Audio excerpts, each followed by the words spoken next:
دەستان خۆشبی زۆر سپاسان دەکەم من ناچار ئەوجا قسەکی ناواسی هەرچەندە لە ئەکادمیا نووسی ئەکادمیشتی مەجاڵی سۆڕۆبای سکرێتە پێشناو نییە بەڵام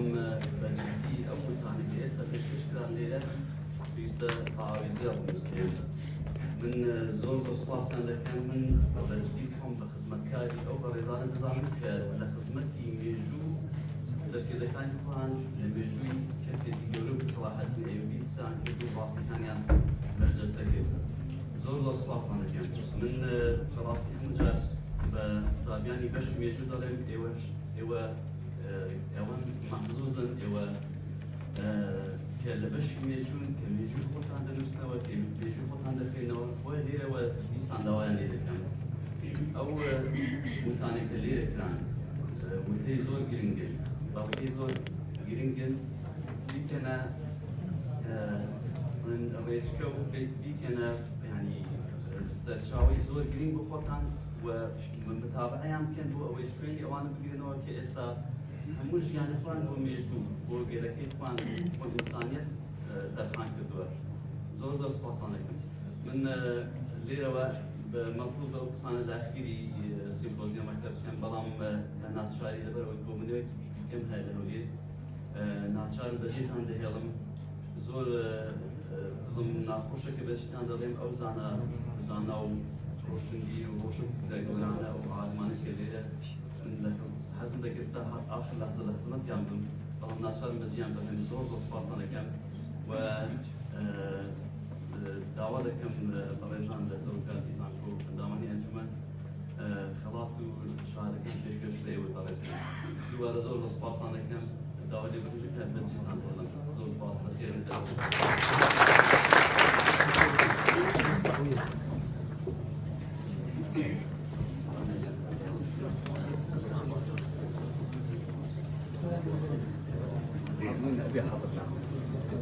زۆر سپاس بۆ پرۆفیسۆری یاریدەدەر دکتۆر شێروان شەریف قورباس سەرۆکی زانکۆی سۆران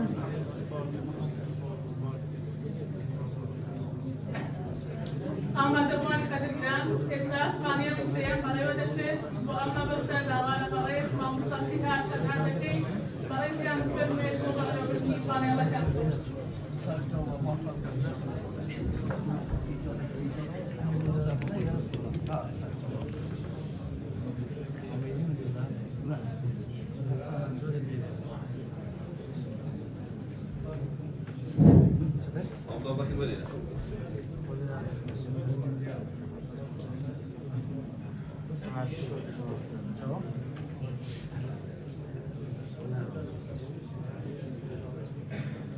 Prezident Ahmet Efendi Yılmaz Pastanı'nın tavuk istafşımızın binada Ahmet Efendi'den de kanalında Yuvaysa Köprü'nün sürmezliği tavrı tıkbası خوشحاڵی بە میوانداریکردنی ئەو بەڕێزانە و کەسایەتیان نەوداران و شارەزانە لە بواری مێژوەکەماندا بۆیە ئێمە دەزانین کە ئەم زۆرە سەرکردۆمانە کە لە ڕووی زانستیەوە زۆر گرنگی زۆر پێویستیشن بە تایبەتی کاتێک کادین و لێهاتوو دەستپۆر و دکتۆری و ئێوەی بەڕێز تێدا بەشدار دەبن لەم پانێڵەش دوواداریشین ئەو دوو پانێڵانی کە پێشتر پێشکەشکراون و لەگەڵەوەی ئێستاش پێشکەش دەکرێت بێتە جێ ڕزامەندی ئێوە و سوودمەندی بە هەموو لایەک لەم بەشەی پانێڵەماندا کە کۆتا پانێڵی سیمپۆزیۆمەکەیە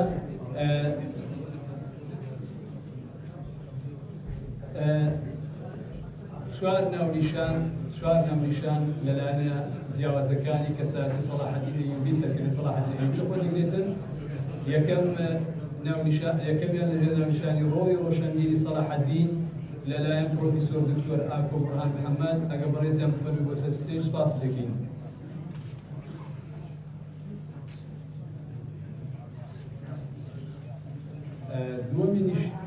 دووەمین ناونیشان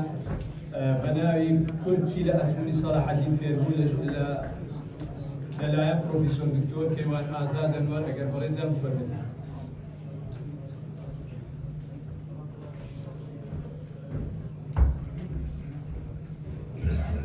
سێمیان لەژێر ناونیشانی ڕاهەندی دەتەوەیی و گرنگی سوڵتان سەلاحەدین ئەیوبی و دەوڵەتەکەی لەلایەن دکتۆر کامەران حەلیفەتوڵڵا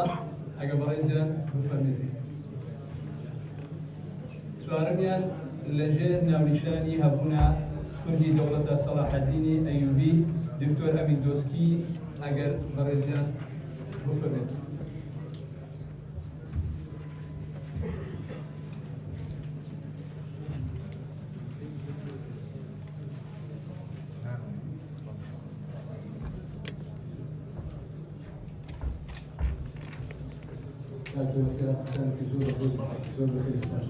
ئێستاش سەرەتا ئامادەبانی بەڕێز دەچین لای بەڕێز دکتۆر ئاسیبورهان محەممەد کە باس لە ڕۆڵ و بەسەندیری سەلاحەدینی ئەیوبی دەکات. بەلە دەست پێشی پانێڵەکە دەمانەوێت لەوە لە ڕەوای بەڕێزان بکەینکەوە ڕەچاوی کات بکەن ئەو دەفلەکی کە بۆیان ئامادەکراوە بەڕێزان بێتەکە ئەوەی کە لە لایتیان پێشکەش بکەن سوپاسیان دەکەین.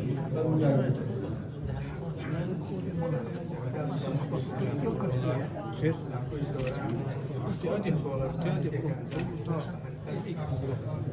بەڕێزان ئەگەر هەمیو پارێزن خراپی بۆ بەڕێوەری پارلەمەکەمان کۆتا پانێڵەوەزان بڕێک هەمیو پارێزی بەوەی دانیێرەکان واز دوی بین همون کرده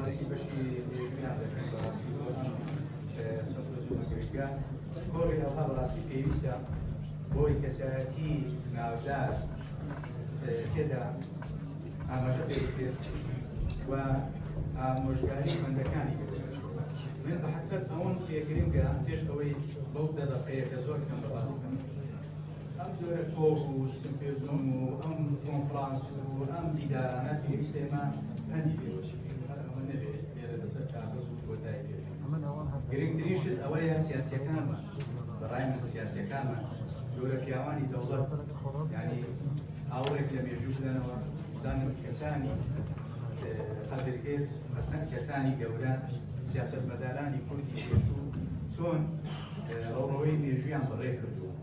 کارە سلبیاتەکانیان چییە ئیجابێتەکانیان زیاتر پێداگیری لەسەر هەر ئەوە نەبێت لە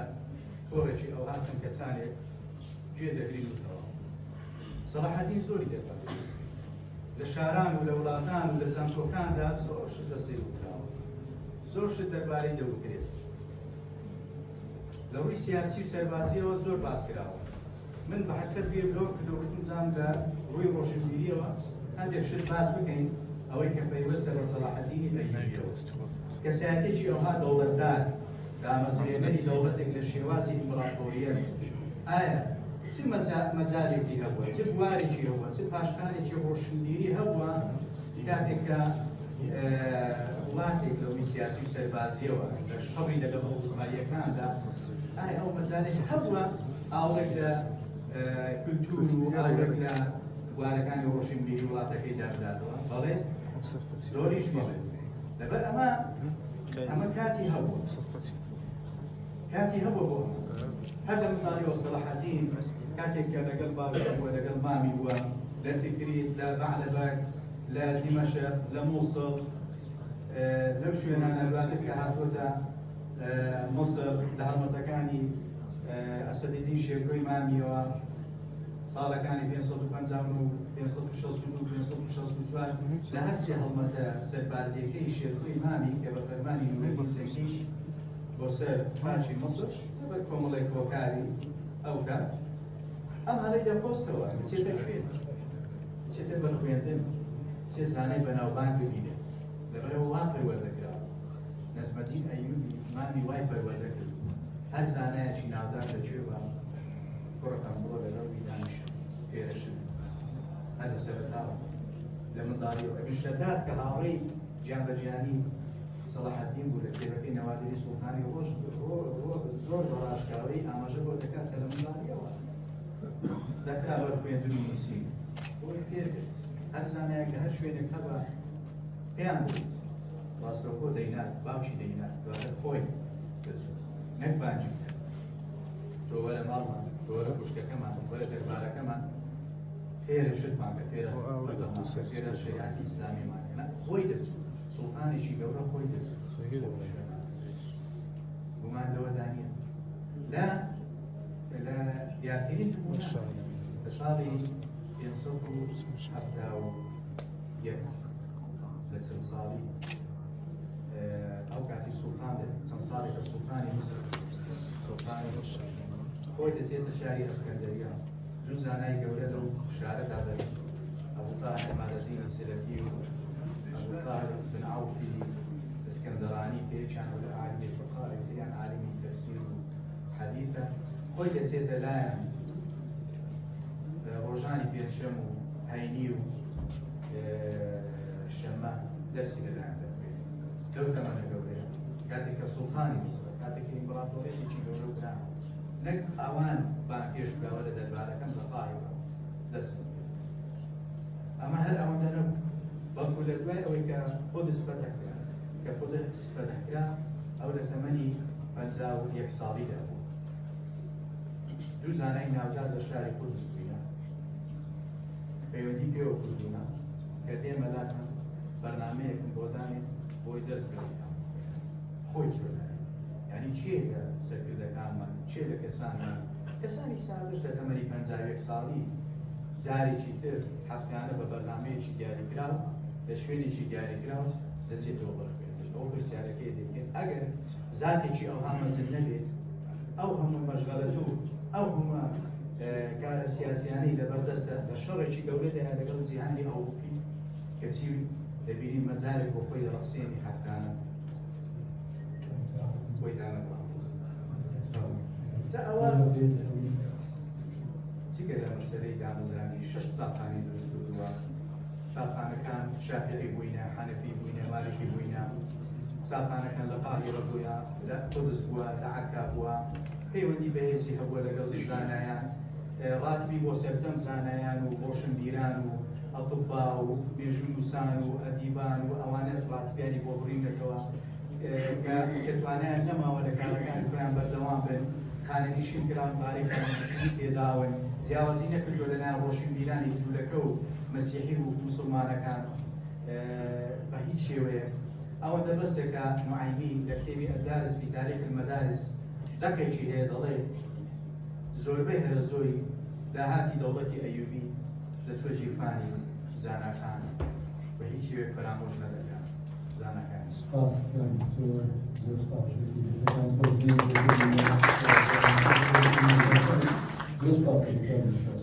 شباب صلاح الدين الايوبي هذا كان دكتور مجدي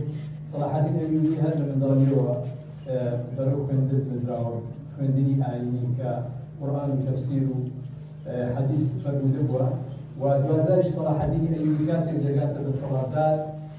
بلينجي تايبتي بلو براستي وزانا هي لو انا يعني لا كاتي جهاد كذا زور زانا هبو حوالاتي صلاح الدين الايوبي ذكر لا ذكر كان لا فتايبتيش لو انا ابن شداد الدكتور دكتور باسي كي ياخذ نعمات الكاتب الاصفهاني او انا زانو ناوداري كنت زانو ناوداري سردي صلاح الدين الايوبي منا كما سرجان الجلالي صلاح الدين الايوبي مسيوتا صلاح الدين الايوبي دواي او كده قبل الصلاه في زانات بجبنا فاضل لا بجبنا خاتم ودوات لا اجداني زان استفاده متكرر سباس كاي بستاش دا دوم بارز دور بگیریم دکتر پروفسور دکتر کیوان آزاد انوره لدينا مشاني كل شيء اسمه صلاح الدين في الرباع فرجان خالد تنظر ما هو يدل كان دكتور اجر فرد كيف سباس بخوا بناري اخوا بناري استاذ بناري كورت سباس ما مدبوني لي ورزق وشري استسخوشي لزانبوي سوران هم اول زاني رانا سكتين ام زياره ذهب وهوايه من بفرانس كنا دولتي جودا ودا هاتو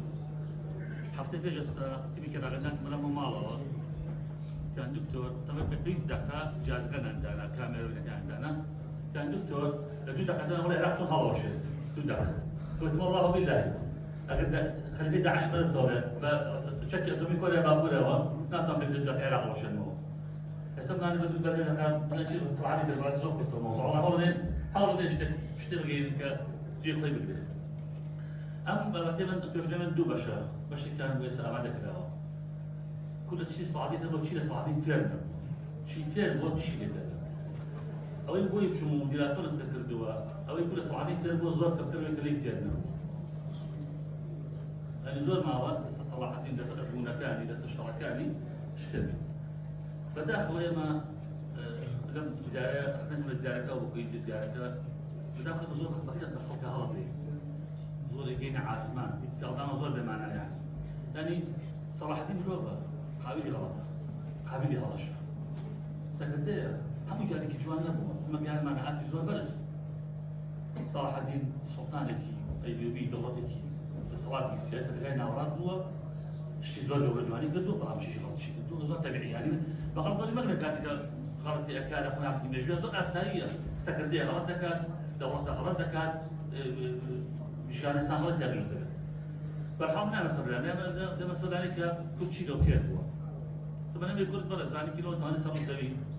كتا استا برس كشكالي خوان انا عليني تا استا ما يكتب اخوي نوا يكتب قبول معك اللي يكتب ادي تا استا غريزني وي اما اللي ما كردوا الواجات صراحه الدين دائما دو ناوي هبه ناوي قويك بري بودرت كل جزء كردوا بكراف سيريكي ناوي قويك بري صراحه الدين إما بدنا نسال دوغتنا يقول هم جيرانا أخشى هذه اليوم لم تبقى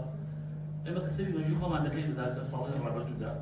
إما استأذون صراحتين لسد مكة يجدوا كيف مرة شكر بين كمان كرتي أعجب عندك عندك عندي يعني إما لو يشروين يتر آية سعر مهمة آية متقاضى لو يشروين يا كأبراود اسمه كان كين بيت هو اللي يقتل يعني أوش سعر كله وين لما يكونوش عن في الرابط جوه وقت كشبرة في عقدية طلع سبب مثلا من نوي طبعا كسر من فلان بنا مال من فلان وظيفة 12 من فلان نام شغل يعني نال من أول شيء أول شيء كم غلبت أول رابط جو كمان صراحة دين لما لو كبير صراحة دين كان صراحة دين أيوبي كان أنا جاري بكردية وياكسر بكردستانية ويا يعني كل صراحة دين أيوبي في أنا تاني كل مولي كي تعصى أكاد كل هذا شانزي برابر دوب يعني صراحة دين لا وياك شو تمسر كولاتي خويني وكانتي خويني حكمراني ولاتي مسرك الشام كنترول الشام كان ولاتي نجح برا أبا كأما خالد مستانية استكوت أنا إداري ذكاء لها ما كاتا شانزي برابر دو خوي ودك سنة جمع بقيت دهان أمالي وستدمع نزكي كان صراحة دين كل دول فرمان دكاني صفاد بهزكاي نو دولتين كل دول فرمان رواية حاكمة أمنية كاني كل دول نوي فاشل اما السؤال اخوي لو قدام يعني العرب دخلتينا من بلا فرمان داو عرب وحبا كتيب وحبا كتب بلا حدا زي كان يقولوا حاشي خوي كرد ام قرانش اشتراح دي برابر بكلمه مال ايوب نالنا دورة الايوبي امريكا دي سنه وحبا حاجه اخوي لك يقولوا زكاه دي سنه بقى مبروك جماعه وتامر مدينه مشا في مزيكاني خو ما بس الدوله الصلاه تاريخها ومشا شانسي برابر دي خو ما تخيل والدين ولا هنا ورشيما بتاع وتعشيما أمريكا لو أنا كلمة تأثير اليوم يتر آية أما دواجات باشان خراب أما دواعي موضوع كثير راسي كاتني هنا وش شيء النوا أزولي النور خالد كتت كل ما يجي وايد زور من مزوج على السير عارفة دكتور زور شهر زاد باريا از لو تيجي كده لدورة هاي وركان يشتغل كاين وراست ويجي كده لو كده وقت السياسية كاني كل ستكاين وراست وتأثير كل دولة كلها يقول منه زور سيدا صراحة الدين أيوبي ليس لا دورة إدارة أكابر ويا بقى روسي أكا إدارة أكابر ويا شباب طبعا لخاجي خوانا مكارما نكتب زور سيدا من شيني روادي معنا وسالاري معنا وشهادتي معنا دوستي معنا نقدر نيجي دورة أيوبي لكن استعرض معنا زور سيدا كل وقت وانا يودنا وهي وقت وانا وناونيا تستعرض ولا بجاه يعني تأست ولا كان يودنا ويا وناونيا أما فراسين لو تبي تأست أو نرس دخلت اللي دروا تبغى الله كمان نرس دخلت كمان ناري أما أنا دو كامل إثناء باقي أقرب أما زايد بيجون برزان كاتب نيز خالد تلك تصريحاتنا كثير إذا سرنا نموت باقي أقرب مو يبيجون فرنا كنار مثلا صراحة بيت السلطان لما يجي يبي يكون ده دولة السلطان من السلطان يا بيلوه يا حاكم بيلوه سلطان النية صحيح ناس السلطان سلطان صبجو كان هنا على دولة العباسي ده وكان جدا باشا السلطان صلاح الدين مجموعة مشهورة أم نازنا وقبل قبلها يقول دولتي دولتك أصلية كردية لكن ذلك كان صلاح الدين يعني أما مش يعني ما يتابع من المدرك إنك كرد هميشه لا شو لنا أبو في زربة بقولة زاني وفرنسية شيء برهم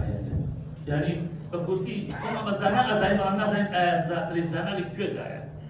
صلاح الدين اللي كان يقول كان يكتبوا بس السلطان في واقعي هو شو حتى هم هي الشغالة أوروبية كذا خاص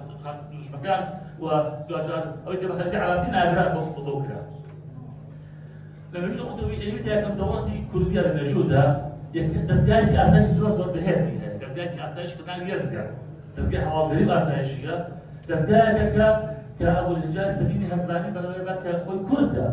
سوی دستگاهی وجود ناو سیدت ناو سپای دشمنه و ناو کشی اشتراک دو تلیفون بسوسو فريق برنوسي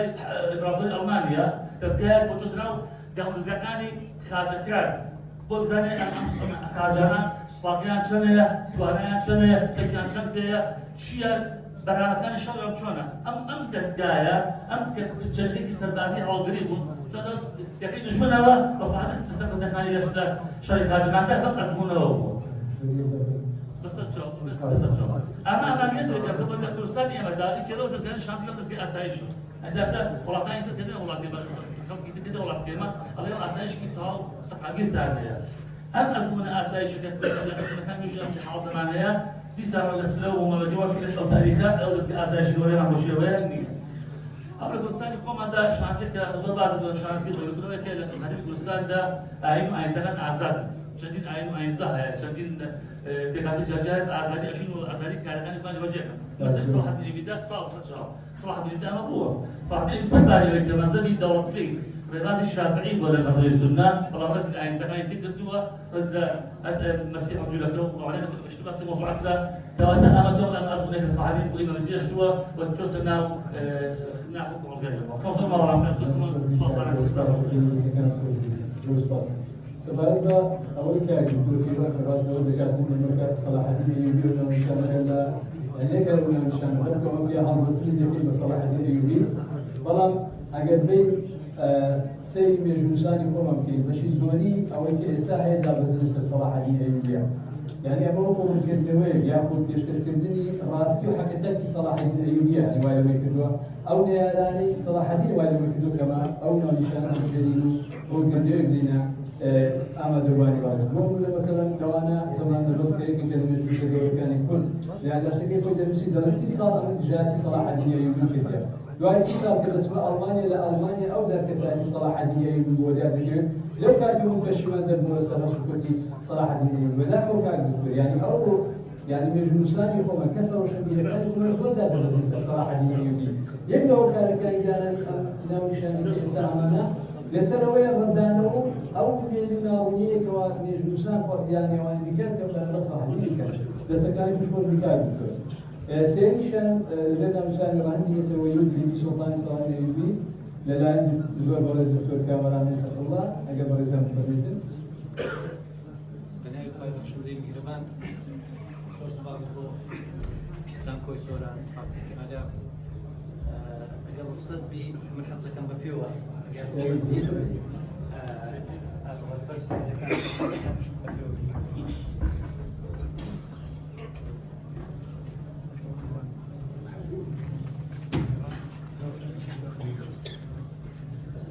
ذلك اللي قبل أن السلايد كان في رابي باشا الغرب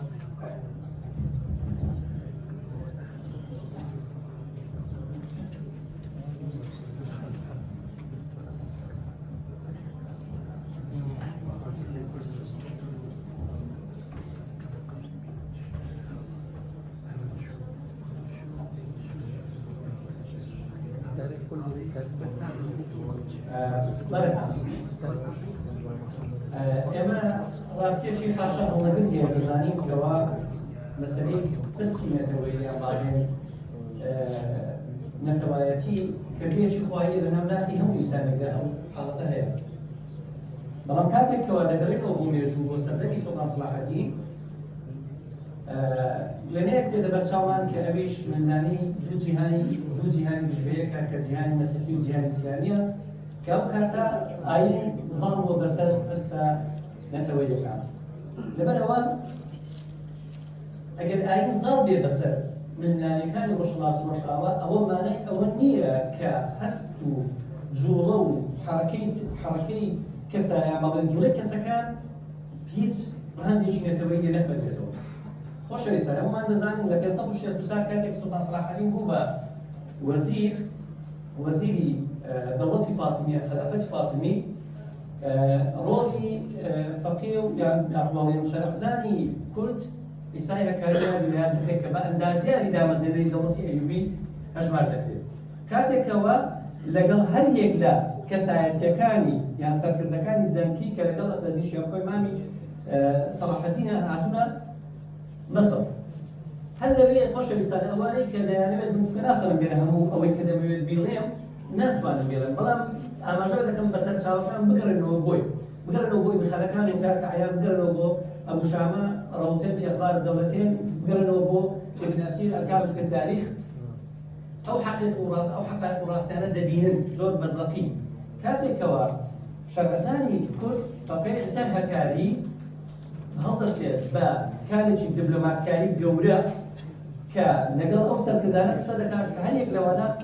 خەریکی بانگەشەکردن لە خۆیان کە ئەوا لە دوای ئەسەدین ببن بە وەزیر فەقێ ئیسای هەکاری هەرێکە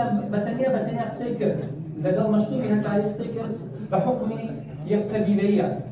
ڕازی کرد و قەناعەتی پێی نەبوو تیتوکە چۆن دەتوانین بێت منافەسە بکەین لەسەر وەرگرتنی وەزارەت لە کاتێکەوە عینەدین یاڕوبی هەیە عەزەدین جۆدیک هەیە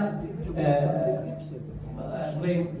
سەلاحەدین هەیە شەهابەدین حاربی خاڵی سەلاحەدین هەیە تۆ ناتوانانی لەوانە ببێرەوە ئەوەی هەر زوو ڕازی کرد بەڵام ئەوەی کە گرنگە لێرە ئەو دەقەیە کە زۆر گرنگە کە سەرنجی هەموو ماڵاتشوشە کە لەوێ وەڕەهەندی نەتەوەی دەخوێنینەوە کاتێکەوە قسە لەگەڵ قوتبەدین خەسرۆی تولیدی هەزبانی دەکات پێی دەڵێ کاکە تو وەرە وەزارەت بۆ سەلاحەدین ئیستیقراری کردە و جێگیر بووە تۆ دێی منافەسەی کەسێک دەکەی کە کوردە دەتەوێت ئەو دەسەڵاتە و ئەو پۆستە لە کوردەوە بچێت بۆ تورک دەقەکەی موجودە لە کوردەوە بچێت بۆ تورک لە ڕاستیدا عینەدین یاڕوقی عەزەدین جۆدیک و چەند سەرکردەیەکی دیکەی تورک کە لەگەڵ ئەسەدیشە کۆبوون ئەوانە گەڕانەوە شام کەلمە هەتا دەڵێ وتەکەی عینەدین یاڕوقی زۆر واضح کۆبوون دەڵێ ئەنا لا ئەخدم سەلاحەدین ئەبەدەن بە هیچ شێوەیەک هەرگیز خزمەتی سەلاحەدین ناکەم نایە ژێرباری سەلاحەدین باشە ئەمە هەندی نەتەوەی نییە تورکێک بە کوردێک دەڵێ هەندی نەتەوەییە زۆر نەمانەوێت ئەم ڕاستیە کاتێک دەسەلمێ ئەو کاتێکەوە نوردین مەحموود لە 569 کۆچی دوایی دەکات تورکەکان هەڵدەستەوە لە سەلاحەدین 12 ساڵ خەریکی یەکخستنی مووسڵ و شام و جەزیرە و ناوچەکانی باکووری ئەفریقیا و بەشێک ناوچەکانی باکووری ئەفریقیا یەمەن تەواوی ئەو ناوچانە لە ڕووی مادی و مرۆییەوە یەک دەخە لە پێناو ئامانجە گەورەکەش ئەو ئامانجە گەورەی کەنێتی و لە هەمان کاتدا عەسەبیەی کوردی کە بەیەکەوە کۆبوونەوەی کورد بە کۆمەڵبوونی کورد یەکێک بووە لەو خاڵە بەهێزانی کە وای کە دەوڵەتی ئەیوبی دروست بێت ئەگەر ئەو کۆمەڵبوونە نەبوایە بە هیچ شێوەیەک دەوڵەتی ئەیوبی کە زۆرێک لە مێژوونەسەکان و توێژەرەکان بە دەوڵەتی کوردی ئەیوبی ناوی دەبەن لەناو هەناوی دەوڵەتی زەنگی دروست نەدەبێت خۆمان ئەو ڕاستیە باش دەزانینکەوە احتراماتمان لە بۆ تورک و لە بۆ تورکمان عەسەبیەتی قەومی یان با بڵێن هەستی قەومیەتی لەناو تورک بەهێزترە ئەگەر بیجێڕنەوە بۆ لایەنە سریەکەی بەهێزترە زۆر جار دوو تورکمان دەبینین بێک بۆ قسە دەکەن نایانوێت کوردەکە تێبدا بە تووشی قسە دەکەن نایانوێت بڕۆ بازارێک قەیسەری شاری هەولێر تووشی بزانە ئەشیاکانت بە نیوە قیمەتی زیاتر بە نیوە قیمەت دەیکرێت ئەو حەقیقەتە ڕاستیە لەوانەیە بەشێکی زۆر ئەوانەی لێ لەگەڵن ئەو متفقان ئەو مانەوە نییە خوانە فەسە لە پێگەی تورک یان لە پێگەی هیچەتوێکی پێکەم کردنەوە بەرەزان زۆر ئەو خاڵانەی کەوا بەداخەوە ئەو خەتە منە خەتەمان نەبژار نازم لەگەڵ ئەو ڕابطکردنە خەتەکە تێک چوو خۆشەویستان ابن كثير دقيقي هيا لو كاتك أستاذ صلاح الدين قدس ذكرتك دقيقة ابن كثير هاتوا ابن كثير تحيز هيا بو ترك كما ذلك الحمد لله الذي ظل الدولة الصلب وعز بالتركي دين المصطفى العربي لا يجي دقيق أرى ودقة معنى هي بلان بصيغة كتير كباسي كردة خوش الإسلام ئەگەر دەوڵەتی سەلیبی و خارج و دژمەکان تووشی زەلیل بووبن ئەوە یەکەم جار بەدەستی سوپاس سەلاحەدین بوو چونکە لە پاش ڕزگارکردنی قودس تاوەکو سەلیبیەکان لە ساڵی 660 سەردەمی مەمالێکەکان کە بە یەکجاری شامیان جێهێشت بە هیچ شێوەیەک ئەو هێز و قووەتەیان بۆ سەردەمی پێش ڕزگارکردنی قودس نەگەڕا ئەو هێزە. سوڵتان سەلاح الدین توانی ئەو باڵێن زەریدە ڕووڕووی خاتوشمەکان بکات. لەبەرەوە دەقەکە لەسەر چاوەمێژویەکان بە شێوازی تر هاتووە، بەڵام بە جیاواز لەوە کە ئەو جارە ناوی کوردی تێدایە. حتا ئەگەر ناوی کوردیش نەبێت ئەو دەقە ئەگەر باڵێن بۆ تر بەکارهاتبی، بەڵام لەسەر چاوەمێژویەکان زۆر جار بە ئیبن ئەیوب جێگرەوەی ناوی کوردە. بۆ نمونە لێچێک لە دەقەکان بدولة التركي عز الدولة العربي وبابن الأيوبي ذلت بيعة الصلب. يعني أو بعد بغيضي كصلب كان دابيان يكتر كبير جهان إسلامي طواف وتايت الدين أو بشيء بابن الأيوب صلاح الدين وتايت هم يرادين توي بلا صدق ما ينتقل والله هو يكلمين فالنسيا بارسا شلون صلاح الدين قرنقا دولتك شي قرنقا يكم شد صلاح الدين بوشايشي سياسي قوري بركدور كبديس كسيكم ذكرها ولا ساتنا دوام شد لحمو سركدكاني تاريخ الاسلامي با همون توجيا واسكان زي الخلفاء الراشدين يكم كسب وكدستي باشورا وبمبدأ راوج قشتو ويكم كسب وهاني هم ما ندالك بيمستا شكاكاني دستمان كبو برگری بەکاری دێنی دەبێ ئەو چەکانە قڵم ئاراستایان بکات کەواتە صلاح الدین هزری زانستی و پێشخستنی زانستی لەناو هزری صلاح الدینە وەکو دەڵێ گەڵاڵەی کرد وەکو دەفەرمێ لا تظنوا ملكت البلاد بسيوفكم بل بقلم القاضي فاضل. قلم القاضي فاضل دەکات نمونەیەک بۆ هەموو قەڵەمەکان ئەو قسەیەشی بەرامبەر بە سوپاکەی ئەو قسەی کردو. زۆر شتم هەیە لەسەری، بەڵام یەکێک لە خاڵە گرنگەکانی تر ئەوەیە سوڵتان صلاح الدین بەسەرکردە و بەتەواوی تاکەکانی کوردی ئەو سەردەمە دەڵێ یەکگرتوو بن، یەکریز بن، تەبابن، برابن، ئامانجەکانتان لەبەر دەبتانە زۆر بوونە دەتوانن دەستی بێنن. خاڵی زۆری تێدایە، بەڵام نەمتوانین.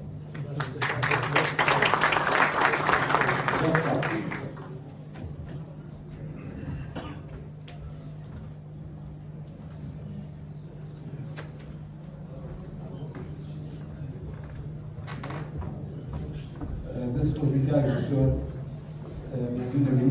سەبارەت بە ڕاهەندێتەوەی بەڕاستی باسی لە شتێکی گرنگ تێبوونەتەوەی کورد ئەمە هەر دەڵێن زۆر کەسەیە نازانێت صلاح الدین ئەیوبی دەگەڕێتەوە سەڵەت ئایا کوردیان کوردیان. صلاح الدین ئەیوبی خۆی لە هەروەکو پێش ئێستاش ڕەمەزان دکتۆر عوسمان بوو باسی کرد بنەماڵەی ئەیوبی دەگەڕێتەوە سەر هۆزێکی کوردی بە ناوی ڕەوادی کە ڕەوادیەکان لە هەرێمی ئازەربایجان نیشتە جێبوونیان و ئەوانش دەگەڕێتەوە سەر هۆزی هەزبانی کوردی کە لە شوێن نیشتە جێبوونی هۆزی هەزبانی کوردی ئەسڵی خۆی لە نینەوەیە کە ڕۆژهەڵاتی مووسڵە لەوێ دەرێت دوایەوەی لە سەردەمی خەلیفە ئەلموکتەفی ئەوانە لەگەڵ حەمدانیەکان ڕوبەڕێکتر دەبنەوە کوردەکانی هەزبانی لەوێ دەر لە ساڵی 1993 لەلایەن حەمدانیەکانەوە کوردە هەزبانیەکان سەرکوت دەکرێن و بازار کۆز دەکەن بەشێکیان لەبۆ ئازەربایجان لەوێ نیشتە جێ دەبن. بۆیە ئیبن خەلەکان هەروەکو کاک دکتۆر ئاماژەی پێدا باس لە ڕەچەڵەکی دوای لێکۆڵین بۆ خۆی دەڵێت دەڵێت دوای لێکۆڵینەوە لە ڕەچەڵەکی کوردە ئەیوبیەکان بۆمان دەرکەوتن کە لە بەڕێزترین بنەماڵە کوردەکانە صلاح الدین ئەیوبی. بۆیە ئەسلی بنەماڵەی صلاح الدین ئەیوبی دەگەڕێتەوە بۆ هۆزی هەزبانی کە ئێستا نینەوەی ئێستا دەگات دەکاتەوە ڕۆژهەڵاتی مووسڵ هەندێکی دەڵێن لە ئەم ناوچەیە دەگرێتەوە کە تاوەکو چیایداسن لە مووسڵ تاوەکو چیایداسن دەبێت شوێنی هەزبانیەکان دوازدە هەزبانیەکانیش بە هەمان شێوە دەمیێنشینێکی کوردیدا لەمەزێن لە هەولێر و ڕەوادەکانیش کە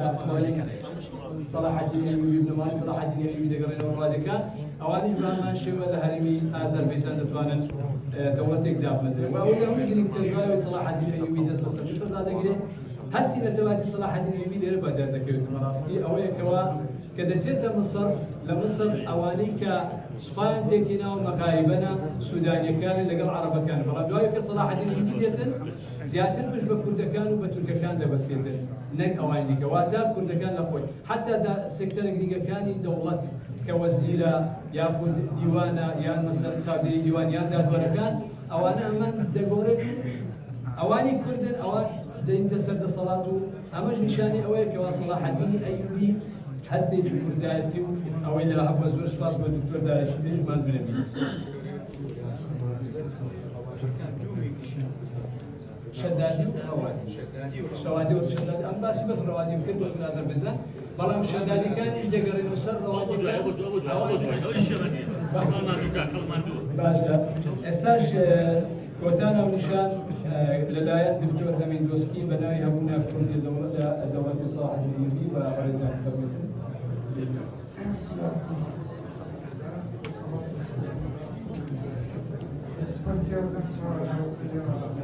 غريزان اگر بری بزنجي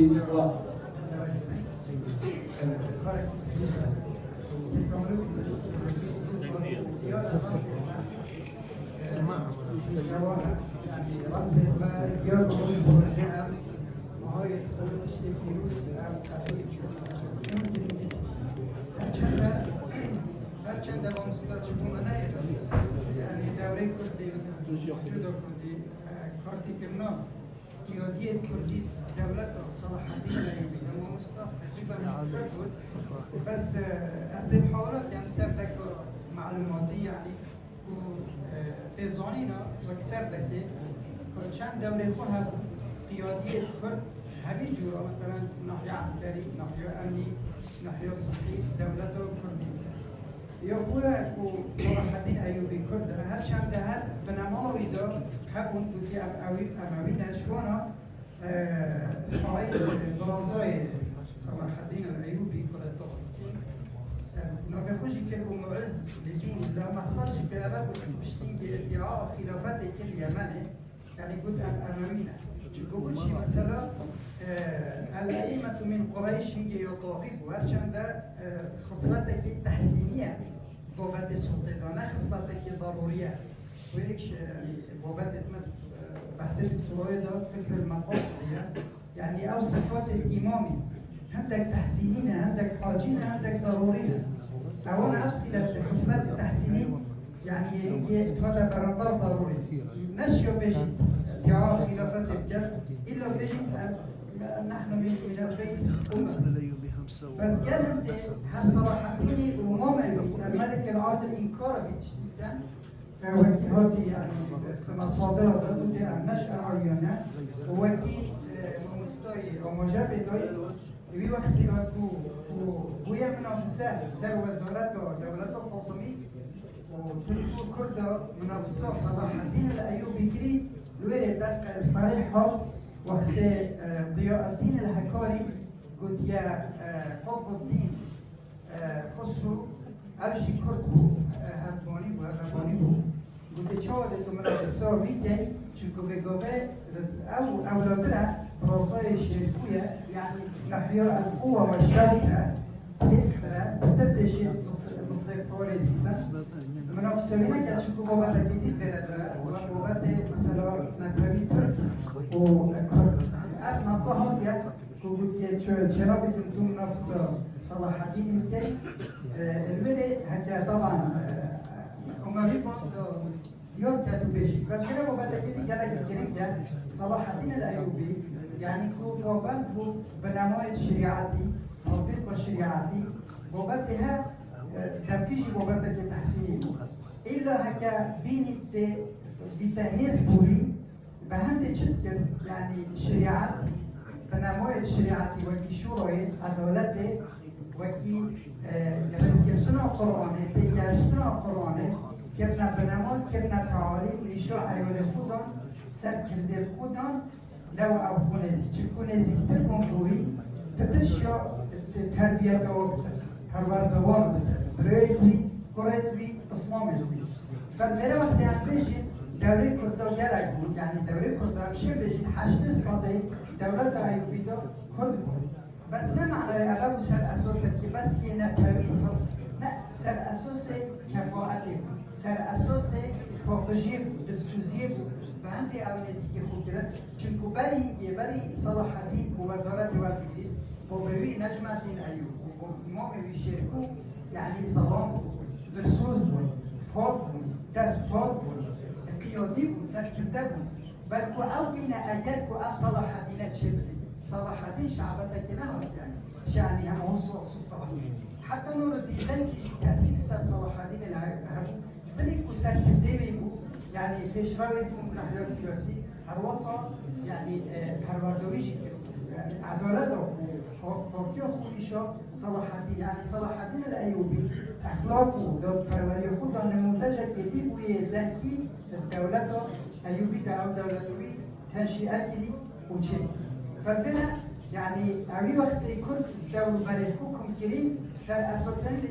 کفر شجیبون يعني زاني دولت نقولش به هنده و چکار و قسمو مبیه همی دیکاره و اکی هم بگوبتی يعني هر جاره که سر کندت مروفت خور حکم بکردن سر اساس عرقی کنه لفشل نه سر اساس تفاعتی و يعني بوقت و داد پروری و فلانه اگه بس بطرش يعني وقت مفر يعني فالدرا يعني نحن عسكري مجلس حق صلاح الدين الايوبي از مجلس حق مجلس سوي يا شرعي يا استخباراتي يا لشكري تقريبا 21 مروبون 13 شوانا مروفتي يعني اسمه ملك الابريد يكون فقهاء قاضي سيش خواص يكون اوجه كنت عصبي وكي ابن شداد وكي بهادين قراقوش هاد چند اسم عدم قراقوش يهود يخوري بس يعني او قاضي القضاء يعني قالك وكي مؤرخك بيجي ابس قراقوش اللي بيسي هنجي نشيو وحالي هو نشيو قراقوش بس ما هي وقت بيسيني وبمين اوشيو قراقوش تقول بيفيد قراقوش زۆر سپاس کاک دکتۆر ئەمی دەستەکان خۆشبی مامنون انشاءالله لەبەر دەبوونی کات و تێپەڕینی کات ناتوانین پرسیارەکانتان ڕاوچونەکانتەوە بگرین بەداوای لەبردنەوە لە کۆتاییدا زۆر سپاسی میوانە هەڕێزەکان دەکەین سپاس پرسیارێک وەرگرا کاتمان هەیە بەڵێ کاتمان هەیە بەڵێ یاڵا ئەگەر بدەن ماضينا بالرسالة كنا دكتور حيوان دكتور الأولى يجو صلاح الدين الأيوبي لكن يجو أناليزي ومجازو جينوم ناكا ده شعبشتية وكل دوايا وهذا دومانيا ميجو صلاح الدين الأيوبي تشهد شوار شوي ميجوي أمات يا ميجوي نتواه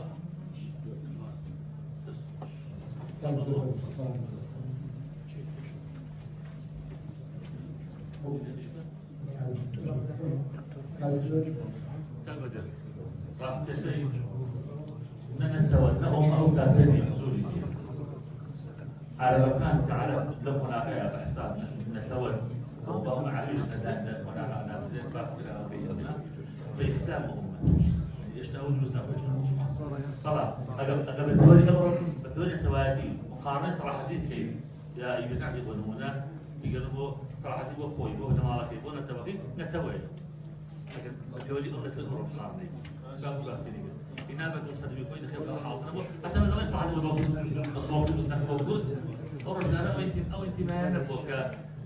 بو نتوجد أنت ما كان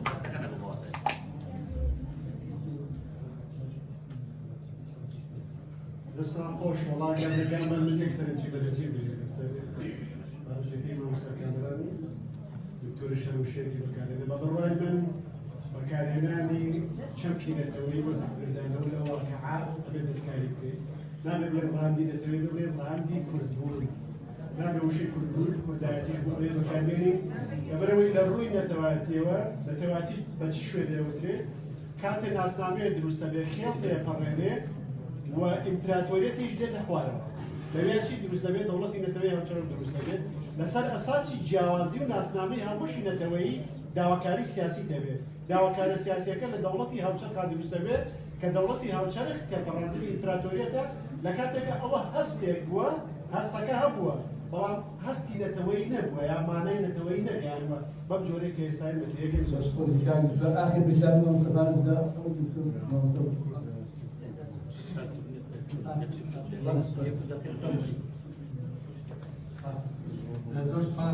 زۆر سپاس بۆ هەموو بەشداربووان باسیش زۆرە بەڵام تاکید لەسەرەوە ئەکەمەوە کاژ بەرامبەران باسی کرد منیش تقریباً تاوان لەگەڵ مامۆستا کاروانی کە بە مەفهومە سیاسەکەی ناتوانین مەسەلەی بێتەوە، بەڵام نابێت لە بیرمان بچێت کە جۆر هەستکردن بە جیاوازی هەبووە بۆ لە قورئانیش وەجعلناکم شعوبا وقبائل ئەوان ئەو ئاەتیان ناسیوە. لەبەرەوە پێم وایە ئەوەی سەراحەتین کردووەتی لە ئەعتیمادکردن یان پشتبەستن بە کورد زیاتر لەوەی بنێتەوەکانی دیکە زیاتر متمانە بووە، متمانەی بەو خەڵکانی خۆی هەبووە تا بە خەڵکەشی بکات. تەنها لێرەدا یەک شتیش باسەکەم بێگومان هەندێک لە توێژینەوەکان زۆر عمومیات بوو بەڕاستی نەچون ناوەوەی دەکاری. یەکەم دوای سەلاحەدین لەبەرچەی دەوڵەتی ئەیوبی دەڕوخێت یان با بڵێن دەسەڵاتی ئەیوبی دەڕوخێ و کۆتایی پێدێت، یەکێک لە ئەوەندەی ئاگاداربوون یەکێک لە خاڵەهرا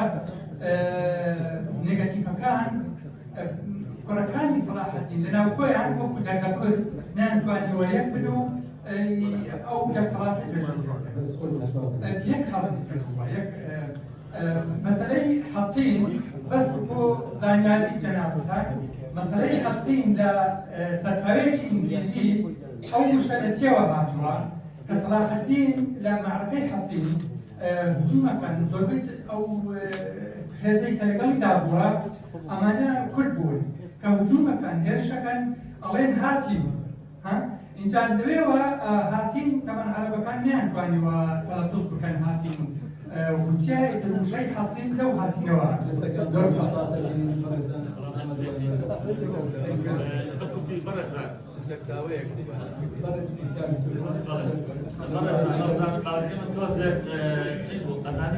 أنا بازم كني راح نبغي ويمتى تبغى شو أنا موضوع كوا زوج يا إنسان علي لما القرآن ما فيني القرآن بقى إخبار هو اللي في عمل إخبار أكبر هناك العالم صدق الله جاب نعمة في عمل هذه ما إخبار اللي يقدر في عمل إخوايا وصل على جرح نادر براس أمثالة شيء جواني أقوى وبرما برا إما رجال ما نتكور راسي أو في عمل خزنا بميجو برا بدو إياما بعدش ما نعتبر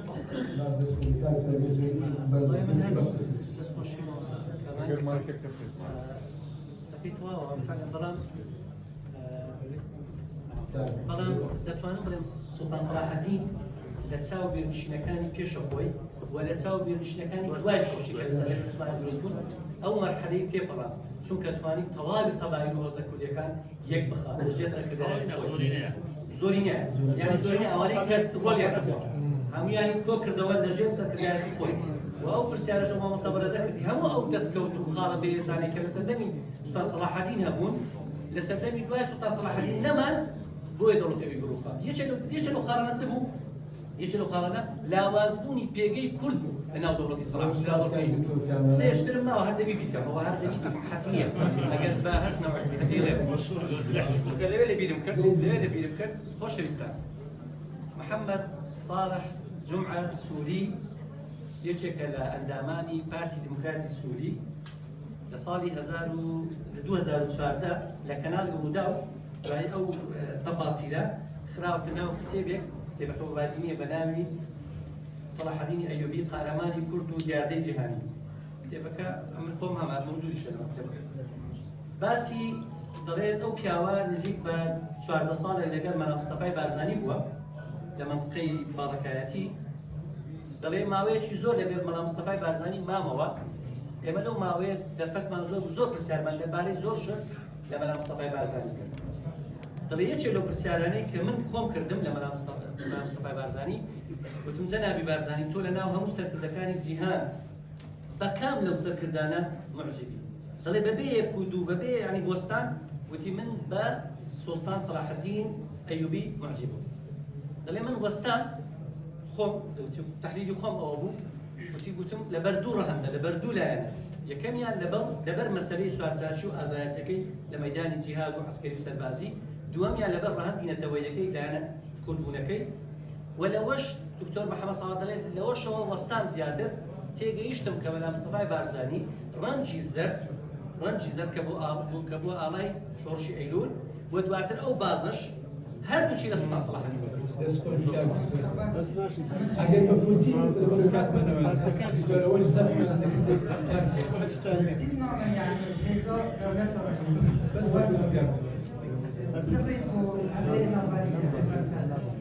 ما سيدش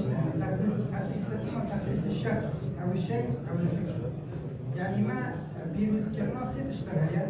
وجوده انيا تشتي انيا هكذا انيا هزي هكذا تقديسه تشتي هذا كلام بقول منو دموع خوش دست چکو او تشتی بیتر وقت میلاه وکیوسا هکمرو بی تقدیس شخصی که طبقیت چی هكملوا في تقديس فكري عقل ده حكم صلاح الدين الأيوبي تقديس فكري لا وسكت وفكر في فكره القرآن والسنة جو سپاس کرد. هذه سكت دولة ويما وحزبه ومحاربات دست خود دیگر جو سپاس کرد. کسی آمدمانی برای چیزی که لیزر دیدن کردایی او پانی بچه سیزمن. Koleżan. Koleżan. Estaż راسباردەکانی سیمپۆزیۆمەکەلەلایەن دکتۆر عوسمان ئەحمەدەوە دەخوێنرێتەوە داوا لە بەڕێزانەکەی فەرمێ.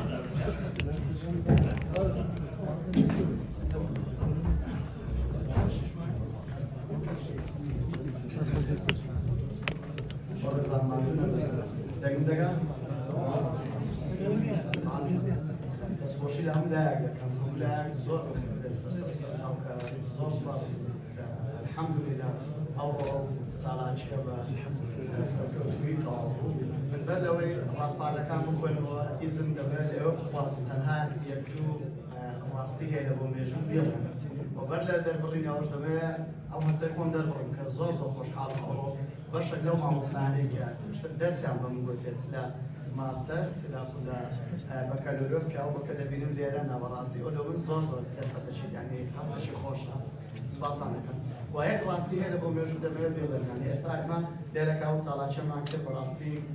ئەنجامی ئەو هاندانانە بوو کە هەر بە سەرۆکایەتی زانکۆن لە ماگرایەتی هەتا خودی سەرۆکی بەشەکەشمان کە زۆر دایم پاڵپشت بوو لە ئەوەی کە چاڵاچی زۆر بە زۆر بکردرێ یعنی ئەوە وای کە ئێمە بیر لە چەندین پرۆپۆزەل بکەینەوە خودی ئەو چاڵاچێش بیرۆکەی برای بەڕێزم مامۆستا بەشەکوشی بوو ئەمژان ئێستاکە نایبینم لێرە کەەوە دەمەوێت وەکو ئەمانەتێک ئەوەی بڵێن دوو ڕاستە ئێستا ئێمە بەشێکمان لێرە کە وەک بڵێ لەسەر ستێج و لەسەر شاشە دەرکەتین یان هەندێک لە مامۆستایان کەەوە بوو بەڵام بەڕاستی دەمێت پێتان بڵێم لە پشتی ئەو چاڵاچیەوە یەک سوپا لە مامۆستایانی بخۆبەخش کە مامۆستایانی شوێژگەن هەروەها بەشێک لە مامۆستایانی باڕێن فاکەڵتیەکەمان هەروەها لە سەرۆکایەتی زانکۆ یعنی کە بینیمان کە هەم لە جێگرانی سەرۆکی زانکۆ لە بەڕێزەڵاگیری فاکەڵتیمان کە چەندە ماندوو بە پەرۆژبوون لەگەڵمان بەڕاستی من زۆر خۆم بە خۆشحاڵ دەزانم بەڕاستیەوە و ئەگەر لە دەرچوون نەبی لە پرۆتۆکۆل من بەڕاستی بە شایانی چەڵە ڕێزانێکی زۆر گەورەیان کۆتا خاڵێک لەسەر سەلاحەدین کە بەر لەوە ڕاستپارەکان بخۆن من شتێکم زۆر پێسێرە بۆچی ئێمە لە لای وەکو کورد شانازی بە سەلاحەدینەوە ناکەین یعنی کاتێک ناوی سەلاحەدین دێ 1500 ڕەقمەی لێ دەگریت وەڵاهی من گەورە باخوازەکانی دنیان بینیوە دکتۆر زاکر نایک بیلال فلیپس عمر سلێمان کام لەوانەی وەکە وەکو لایانی ئاینی تەماشاکەین کاتێک کە ئەگەر کەمزا گوتم کورد لەوانەیە بەشێکیان هەر نازانێت کورد بەڵام کە کاتێک گوتم گران چڵدەرەوە سەڵادی یەکسەر باوەشی پێداگرتیمەوە ئەوەی کردیمە هەتا لە سیاسیەکان ئەگەر ئێمە بزانین سیاست و پێشکەوتن و دیپلۆماسی بەبێ کە ئێستا مامۆستای بەڕێزم دکتۆر عوسمان عەلی لێرە کە دکتۆر ئەنوەر ئیبراهیم کە حالیان سەرۆک وەزیرانی مالیزیا زیاتر لە چەندی جار کە ئێمە گفتوگۆ لە بینمان دروست بووە لە مالیزیا یعنی ئەگەر چۆن دەنا لە هەموو حالەتەکان باسی سەلاحەدین ئەیوبی کرێت تەنانەت جارێکیان زۆر بەڕاستە خۆ بەمی گوتی ئێوە کوردن ئەوەی سەلاحەدینە بەڵام داخەوە ئێوە قەدری سەرکردێ خۆتان نازانن بەڵام هیچ تعلیقێکم لێدا گوتم وەڵام ڕاستە کە کوردین بە زۆر بۆمباران دەگرێن ئەیلۆ توش بە سەرکردەکان دەوروبەرمان نارێت تۆزێک مڕاعەتی نەوەکانی سەلاحەدین ناکەین یعنی نەک ئەوە دکتۆر ئەنوەر ئیبراهیم دکتۆر مەهاتیر محەممەد کە بە خودانی چاکسازی ئێستا دەناسرێت ئێستاش دەبیرما ڕۆژێک هەموو سەفیرانی نێودەوڵەتی لە مالیزیا هەموو سەفیرەکانی بۆ کردەوە لەسەر ئیسلامۆفۆبیا قسەی کرد قسەی ئەوەی کۆتایی ئەوە بوو کە دەیگوت جیهانی ئیسلام بووە لە بۆ ڕزگاربوون لەو کرایستانەی ئەوڕۆ کە لەو قەزیانەی ئەوڕۆ پێویستمان بە سەرکردێکەوە بوو سەلاحەدینە باشە ئەگەر سیاسیەکان و دیپلۆماتکارەکان بۆ زۆرە بیر بکەنەوە ئەکادمیستانی دنیا بۆ زۆرە بیر بکەنەوە ئەی بۆچی ئێمە پێمان شەر بێت بەڕاستی ئەمانە وەکو چەند ببورن ئەگەر درێژم بێت لەسەر ڕاستپاردەکانیش لە ئەنجامی ئەو کۆبلەوەدا کۆڕبەندەدا بە پێویستمان زانی چەند ڕاستپاردەیەک ئاڕاستەی لایەنی پەیوەندیدار بکەین لەوانە ئەنجامدانی کۆنفرانسێکی نێودەوڵەتی لەبارەی سەلاحەدینی ئەیوبی لە ساڵی داهاتوودا هەروەها یادکردنەوەی سەلاحەدین ئەیوبی بە چالاکی کولتوری و بابەت زانستی لەلایەن مامۆستایان و قوتابیان لە ساڵیادی وەفاتی وەکو چۆن هەفتەیەک تەخا دەکرێت بۆ چالاکیەک یادبوون هەر بابەتێشتر بە هەماشەوە هەفتەیەکی بۆ یادکردنەوەی سەلاحەدین دروست بکرێت بە چالاکی زۆر بەجۆر هەروەها گرنگیدان بە مێژووی سەلاحەدینی ئەیوبی لە مەنهەجی خوێندن و قوتابخانەکان کە ئەمە بەڕاستی بە خاڵێکی زۆر گرنگی دەزانین هەروەها کردنەوەی مۆزەخانەیەکی مێژووی و کولتوری تایبەت بە سەردەمی دەوڵەتی ئەیوبی لە ناو قەڵای هەولێر کە بە وەفای من ئەوەش قەڵای هەولێری بەشێکی تایبەتی هەیە لە ناو مێژووی ئەیوبیەکان ئەوە بوو سەرجەم ڕاستپاردەکان زۆر سوپاس بۆ ئێوە زۆر سوپاس بۆ بەداریکردنتان.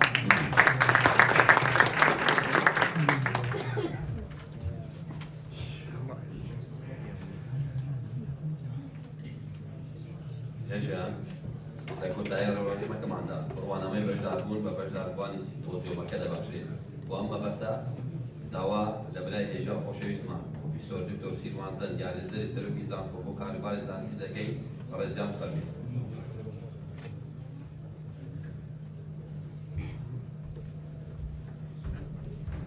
داوا لە بەڕێز پرۆفیسۆر دکتۆر عوسمان هەڵەبجەی دەکەین بەڕێزان فەرمێت.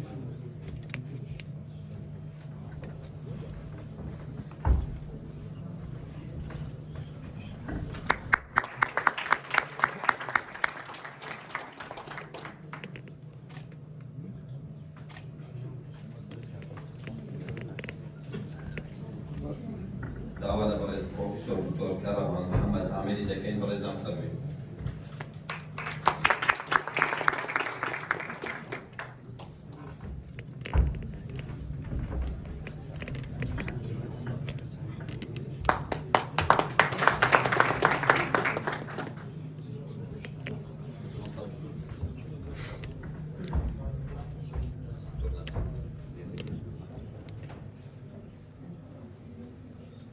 داوا لە بەڕێز پرۆفیسۆر دکتۆر حەکیم ئەحمەد ڕۆشنان دەکەین بەڕێزان فەرمێت.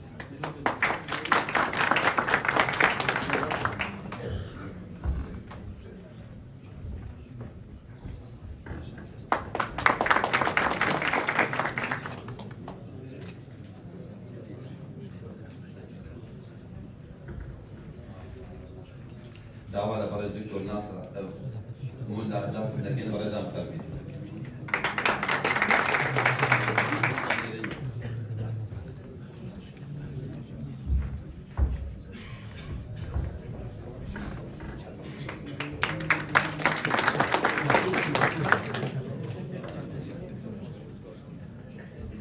نطلب من بروفيسور دكتور هاشم أيوبي ليتفضل بالخطوة.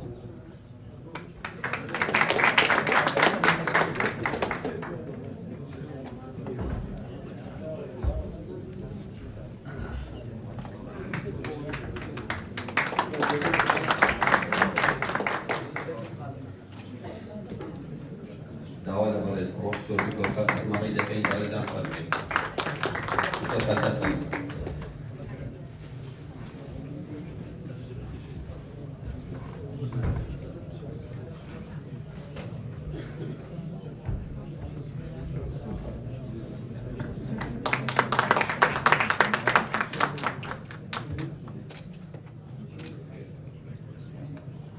داوا لبرز مصاب كاروان دقين برزان فالمين.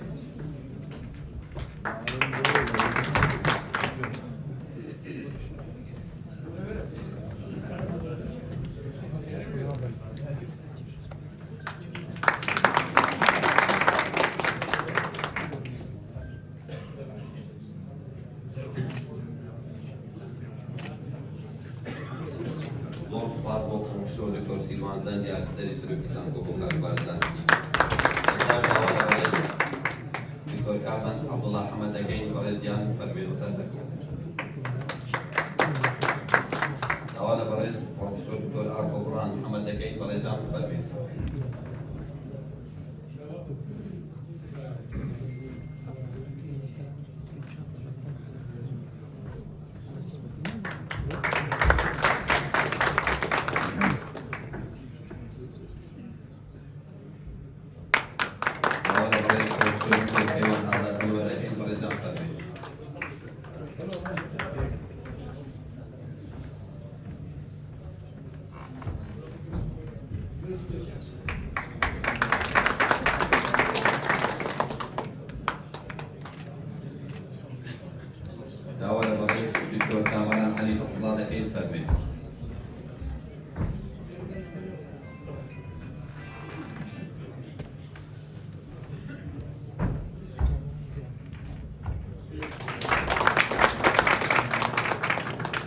برای دکتر امین دوستی دکیم.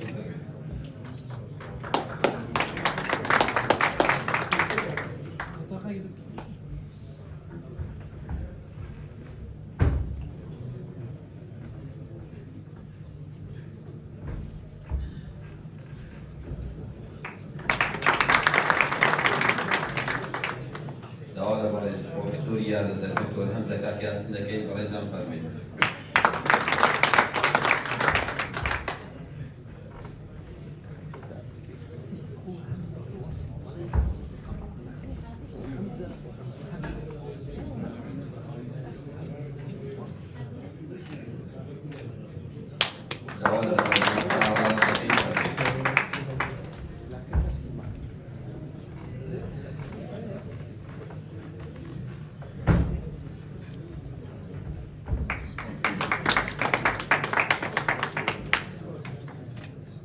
ولا برای ما وصلنا أسعد دكين برای زن فرمید.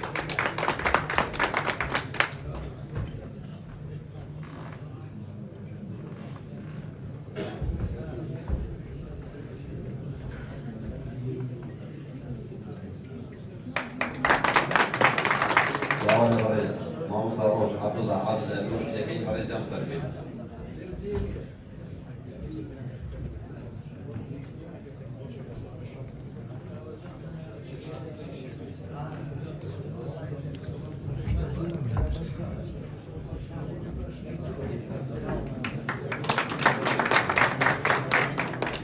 دعوة برای دکتر فجار عثمان احمد دكين برای زن فرمید.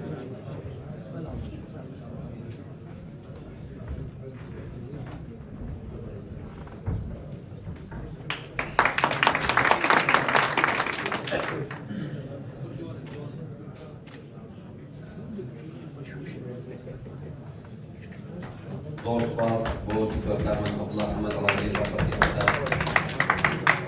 بەڕێزان بەم شێوەیە هاتنە کۆتایی کارەکانی سیمپۆزیۆمەکەمان ئێوە شاد و کوردستان هەر ئاوادان